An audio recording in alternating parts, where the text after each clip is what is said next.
ಪೂರ್ಣ ಮಾಹಿತಿಯನ್ನು ನಾವು ಈಗ ನೀಡ್ತಾ ಇದ್ದೀವಿ.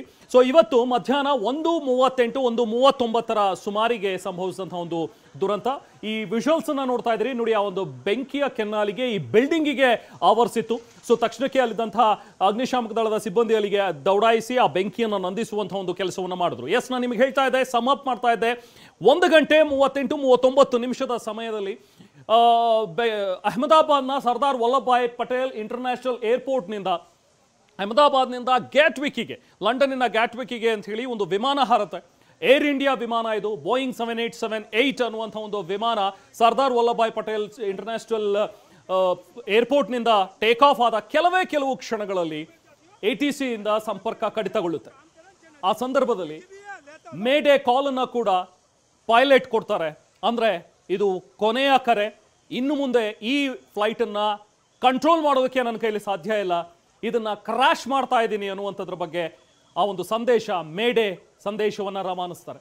ಅದಾಗಿ ಕೆಲವು ಸೆಕೆಂಡ್ಗಳಲ್ಲಿ ಮೇಧಾನಿ ನಗರದಲ್ಲಿರುವಂತಹ ಒಂದು BG ಹಾಸ್ಪಿಟಲ್, ಆ ಹಾಸ್ಪಿಟಲ್ನ ಹಾಸ್ಟೆಲ್ನಲ್ಲಿರುವಂತಹ ಒಂದು ಮೆಸ್, ಆ ಕಟ್ಟಡಕ್ಕೆ ನೇರ ಹೋಗಿ ಈ ಏರ್ಕ್ರಾಫ್ಟ್ ಕ್ರಾಶ್ ಆಗುತ್ತೆ. ಅದರಿಂದಾಗಿ ಸಂಭವಿಸಿದಂಥ ಒಂದು ಬಿಗ್ಗೆಸ್ಟ್ ಡಿಸಾಸ್ಟರ್. ಯಾಕಂದ್ರೆ ಒಂದು ಕಡೆ ಏರ್ಕ್ರಾಫ್ಟ್ ಕ್ರಾಶ್ ಆಗಿದೆ, ಬೆಂಕಿಗೆ ಆಹುತಿಯಾಗಿದೆ.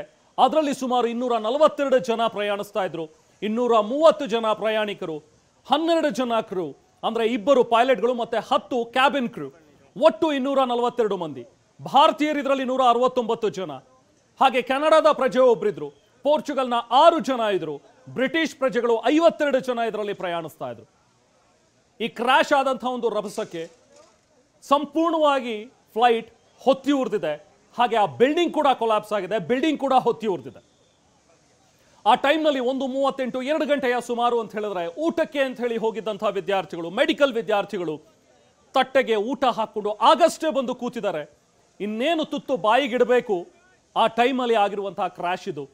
ಏಕಾಏಕಿ ಒಂದು ವಿಮಾನ ಬಂದು ನಮ್ಮ ಬಿಲ್ಡಿಂಗ್ಗೆ ಹೊಡೆಯುತ್ತೆ ಅಂತ ಹೇಳಿ ಕನಸು ಮನಸ್ಸಿನಲ್ಲೂ ಕೂಡ ಆ ವಿದ್ಯಾರ್ಥಿಗಳು ನೆನೆಸಿರ್ಲಿಲ್ಲ. ಇಲ್ಲಿ ವಿದ್ಯಾರ್ಥಿಗಳು ಕೂಡ ಕೆಲವೊಂದಿಷ್ಟು ಜನ ಸಾವನ್ನಪ್ಪಿದ್ದಾರೆ ಅನ್ನುವಂಥದ್ರ ಬಗ್ಗೆ ಸಿಗ್ತಾ ಇರುವಂತಹ ಒಂದು ಮಾಹಿತಿ. ಬಟ್ ಎಕ್ಸಾಕ್ಟ್ ನಂಬರ್ ಇದುವರೆಗೂ ಕೂಡ ಲಭ್ಯವಾಗ್ತಾ ಇಲ್ಲ. ಆದ್ರೆ ಈ ದೃಶ್ಯಗಳನ್ನ ನೋಡಿದ್ರೆ, ಈ ದೃಶ್ಯದ ಭೀಕರತೆಯನ್ನ ನೋಡಿದ್ರೆ ಸಾವು ನೋವಿನ ಸಂಖ್ಯೆ ಹೆಚ್ಚಾಗುತ್ತೆ ಅನ್ನುವಂಥ ಆತಂಕ ಮೂಡ್ತಾ ಇದೆ.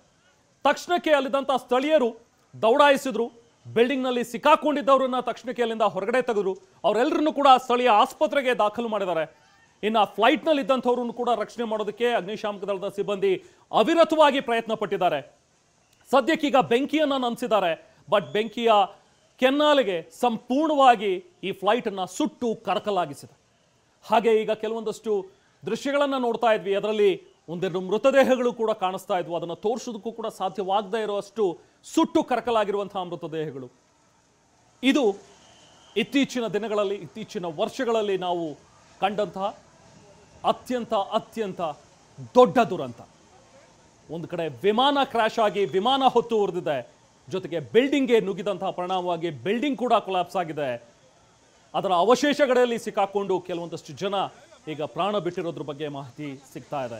ಹಾಗೆ ವಿಜಯ್ ರೂಪಾನಿ ಅನ್ನುವಂತಹ ಒಬ್ಬ ವ್ಯಕ್ತಿ ಕೂಡ ಇದರಲ್ಲಿ ಟ್ರಾವೆಲ್ ಮಾಡ್ತಾ ಇದ್ರು ಅನ್ನುವಂಥದ್ರ ಬಗ್ಗೆ ಒಂದು ಬೋರ್ಡಿಂಗ್ ಪಾಸ್ ಲಭ್ಯವಾಯಿತು. ಇವರು ಗುಜರಾತ್ನ ಮಾಜಿ CM ಅನ್ನುವಂಥದ್ದು ಗೊತ್ತಾಗ್ತಾ ಇದೆ. ಆದರೆ ಅವರ ಬಗ್ಗೆ ಮತ್ತಷ್ಟು ಡೀಟೇಲ್ಸ್ ಇನ್ನೂ ಕೂಡ ಲಭ್ಯವಾಗಿಲ್ಲ. ಇದಿಷ್ಟು ಇವತ್ತು ಅಹಮದಾಬಾದ್ನಲ್ಲಿ ಆಗಿರುವಂತಹ ಒಂದು ಬಿಗ್ಗೆಸ್ಟ್ ಡಿಸಾಸ್ಟರ್, ವಿಮಾನ ಪತನದಲ್ಲಿ ಆದಂತಹ ಇಲ್ಲಿವರೆಗಿನ ಅಪ್ಡೇಟ್ಸ್. ಈಗಾಗಲೇ ನರೇಂದ್ರ ಮೋದಿಯವರು ಕೂಡ ಹೆಚ್ಚಿನ ಮಾಹಿತಿಯನ್ನು ಅಲ್ಲಿಂದ ತಗೊಂಡಿದ್ದಾರೆ. ಹಾಗೆ ಸ್ಥಳಕ್ಕೆ ಈಗಾಗಲೇ ಅಮಿತ್ ಶಾ ಅವರು ಕೂಡ ದೌಡಾಯಿಸ್ತಾ ಇದ್ದಾರೆ. ಜೊತೆಗೆ civil aviation minister Ram Mohan Naidu ಅವರು ಕೂಡ ಸ್ಥಳಕ್ಕೆ ಈಗ ಹೋಗ್ತಾ ಇದ್ದಾರೆ. ಜೊತೆಗೆ ಈಗಾಗಲೇ ಗುಜರಾತ್ನ CM ಭೂಪೇಂದ್ರ ಯಾದವ್ ಅವರು ಕೂಡ ಈ ಬಗ್ಗೆ ರಿಯಾಕ್ಟ್ ಮಾಡಿದ್ದಾರೆ. ನೋಡಿ, ಬೋರ್ಡಿಂಗ್ ಪಾಸ್ ತೋರಿಸ್ತಾ ಇದ್ದೀವಿ. ವಿಜಯ್ ರೂಪಾನಿ, ಇವರು ಗುಜರಾತ್ನ 16ನೇ CM ಆಗಿ ಸೇವೆಯನ್ನು ಸಲ್ಲಿಸಿದಂಥವ್ರು. ಇವರು ಕೂಡ ಈ ಒಂದು ಫ್ಲೈಟ್ನಲ್ಲಿ ಟ್ರಾವೆಲ್ ಮಾಡ್ತಾ ಇದ್ರು ಅನ್ನುವಂಥದ್ರ ಬಗ್ಗೆ ಸದ್ಯಕ್ಕೆ ಲಭ್ಯವಾಗಿರುವಂತಹ ಒಂದು ಮಾಹಿತಿ. ಯಾಕಂದ್ರೆ ಈ ಬೋರ್ಡಿಂಗ್ ಪಾಸ್ ನೋಡಿದ್ರೆ ರೂಪಾನಿ ಅಲಿಯಾಸ್ ವಿಜಯ್ ರಮಣಿಕ್ ಲಾಲ್ ಅನ್ನುವಂಥದ್ರ ಬಗ್ಗೆ ಹೆಸರಿದೆ. ವಿಜಯ್ ರೂಪಾನಿ ಅವರು ಈ ಗುಜರಾತ್ನ ಮಾಜಿ CM ಇದರಲ್ಲಿ ಇದ್ರು ಅನ್ನುವಂಥದ್ರ ಬಗ್ಗೆ ಸಿಕ್ಕಿರುವಂತಹ ಮಾಹಿತಿ.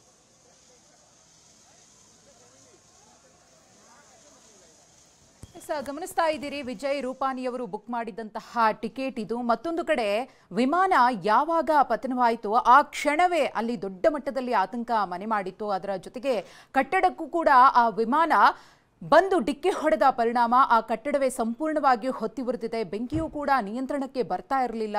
ಒಳಗಿದ್ದಂತಹ ವಿದ್ಯಾರ್ಥಿಗಳು ಕೂಡ, ಯಾಕಂದ್ರೆ ಹಾಸ್ಟೆಲ್ಗೆ ಗುದ್ದಿದ್ರಿಂದ ಆ ಬೆಂಕಿ ಸಂಪೂರ್ಣವಾಗಿ ಹಾಸ್ಟೆಲ್ ಅನ್ನ ವ್ಯಾಪಿಸಿಕೊಂಡಿದೆ.